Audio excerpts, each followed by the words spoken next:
coming up, a full review of the Swan Playground. But first, let's see the highlights from today's Disney Warrior Challenge.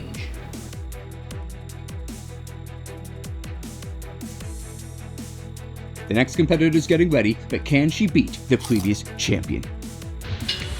No way she beats my champion. No way. It won't be easy. She'll have to get a strong start in the Calamity Cliffs rock wall. She's making good progress to the top. And next it's down the vortex drop.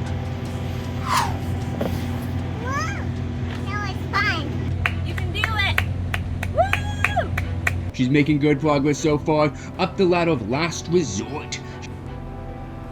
She's approaching the chasm of doom. Many have lost their nerve here. She's across! She has to take the perilous plunge straight down. Without hesitation!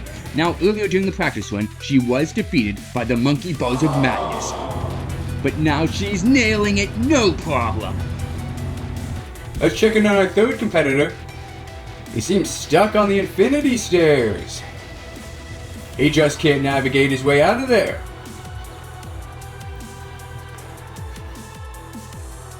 Now Fiona's passed over and under the Cave of Chaos. It's headed to the final obstacle, the Backbreaker.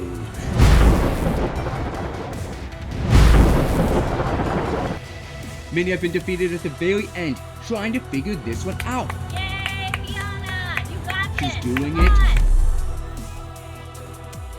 She's doing it. She's done it! Our new champion!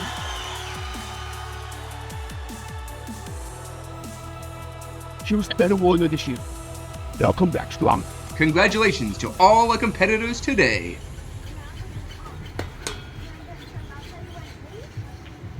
Okay, so the Disney Warrior Challenge isn't real, but this playground is, so let's do a review.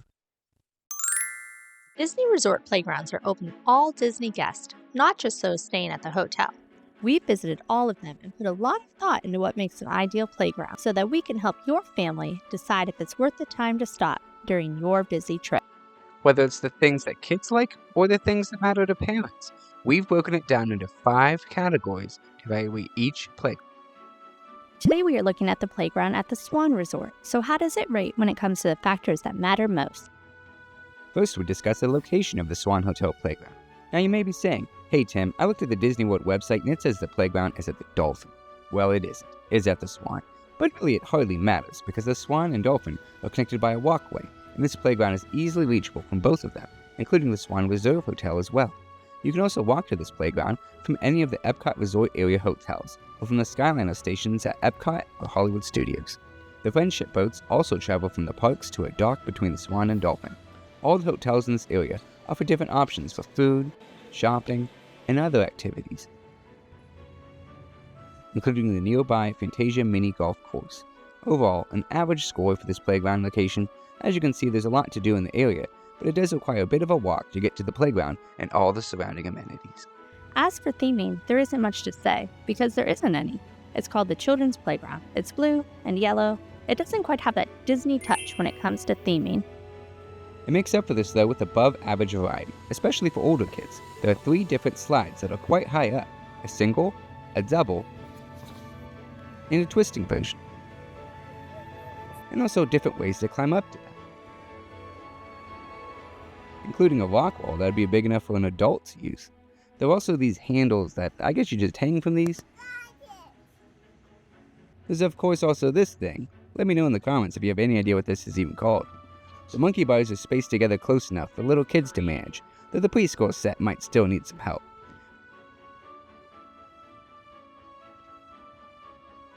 For toddlers nearby, there's a little tunnel to crawl through. There's also a very small slide. The top level can also be reached by steps, which I guess you can crawl under too. But up top is a bridge small kids might like to run across. You did it! There's also a nearby cave feature that can be climbed on and under. The weakness of this playground is a lack of the sort of interactive elements that are often at Disney playgrounds. Here you just have a couple old spinners, Okay, buckle up. a basic wheel, and things that have just disappeared. Also a viewport that's seen better days. The ground is padded, but surrounded by the dreaded sand. Expected to creep in everywhere. Your kids might think it's great. But is it? Is it really?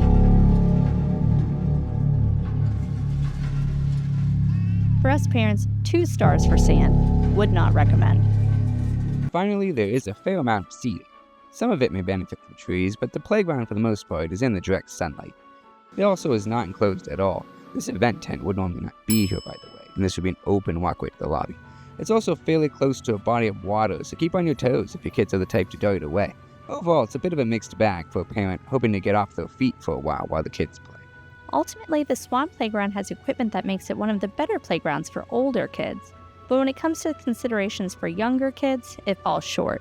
It also doesn't have any distinctive theming, keeping it from reaching the top ranks of the Disney playgrounds. However, it's still a valuable addition to both the Swan and Dolphin hotels. And speaking of animal-themed hotels, if you want another hotel that is fun for a resort visit, then try Animal Kingdom Lodge, which has a playground of its own, right beside another kind of feathered friend.